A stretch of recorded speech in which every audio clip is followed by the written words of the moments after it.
Chapter 39, called Sundering in the Green Ember. There was no sign of the green ember in the room. Heather made certain. Kyle was right. Smalls must have it with him. We can't wait, Pickett, Heather said, turning to her brother. We have to act fast. All the best soldiers will be in pursuit of the wolves, leaving this place empty. No one here will listen to us. We have to get to Uncle Wilfred and Lord Rake. But they'll be far away, Pickett said. They'll be in the vanguard of the pursuit. We have to get to Smalls. Heather stopped, paced back and forth. They must make the best, worst choice. We don't have time to figure out the right course. We have to act. We go find Lord Rake and Uncle Wilfred. Maybe they can get a small force together. Maybe they can make Jupiter's Crossing in time to save Smalls. Okay, Pickett said, and Heather nodded. Pickett went on. You do that, but I'm going to go find Smalls. You're faster than me, and I've studied the maps. I know the terrain. You find help. I'll try to get to Smalls.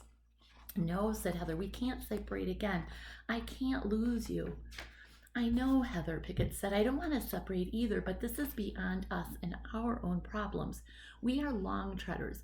King Jupiter's heir is about to be murdered at Jupiter's Crossing. We have no choice. We have our duty.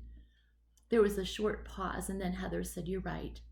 What about him? Pickett asked, motioning with his sword toward the crumpled rabbit in the corner. We can't do anything about him, she said, and she ran for the door. Pickett looked at Kyle, then at his sword. He took a few steps toward him. Come on, Pickett, Heather said. Pickett shook his head and ran after his sister. In the savory den, the wounded were being cared for. Emma was there, binding a vicious bite wound while deep scrapes bled through another wrap. The long treaders ran to her and made a hasty explanation. They said little about Smalls. Okay, go, Emma shouted, but come and help me, Heather, please, when you've given your message. Heather nodded and said, I will if I can. Then she ran off again just behind Pickett. They reached the mouth of the cave and ran into the sunlight. It was a mass of confusing sounds and sight. They were instantly overwhelmed by the noise of desperate cries for help, barked orders, muffled sobs, and a din of crackling, clanging, wild upheaval. They saw the mist, as usual, blanketing the nearby forest. There were soldiers running and doctors caring for the wounded. Smoke poured from small fires, and the whole scene seemed a blur of mad motion.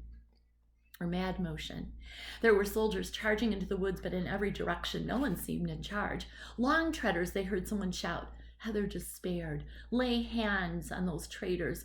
It was Captain Fry, and he was wounded. He broke free from Dr. Ziegler, who was bandaging his bloody arm, and ran at Heather and Pickett. Hold them, he shouted.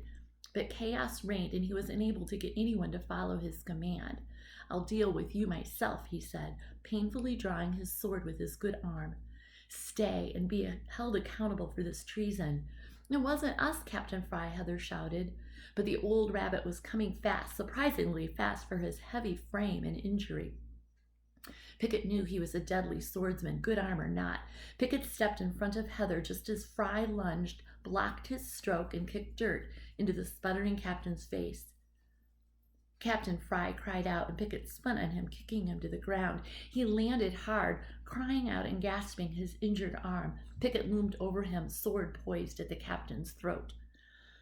Stop, Heather shouted. He's on our side, Pickett. Pickett looked at his torn and bleeding arms, wounds received from the wolf's attack. This angry old rabbit had run toward the danger while most had run away. You're right, Pickett said wearily. He's wrong about us, but who can blame him? Captain Fry gasped and clutched his bleeding arm as Dr. Ziegler appeared at his side. The captain looked up at Pickett, confusion and worry showing.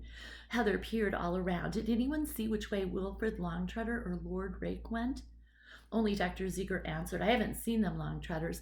I having come out just a few minutes ago. Mind, sorry. Why need so bad find Lord Rake's in the Wilfred?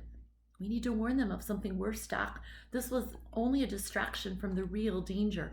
Jupiter's heir is in terrible peril, Heather said. Pickett, do you know your way?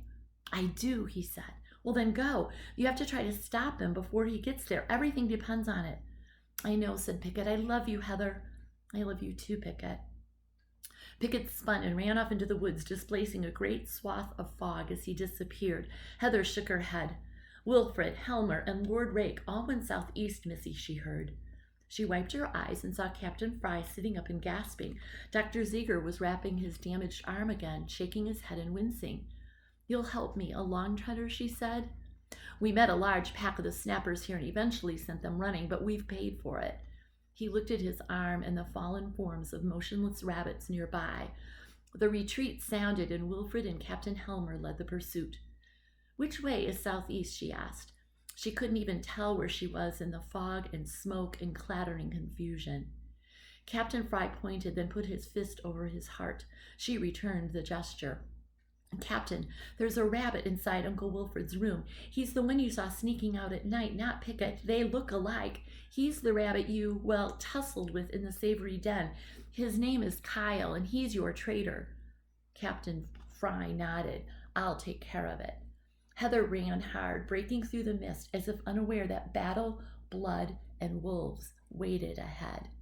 It's the end.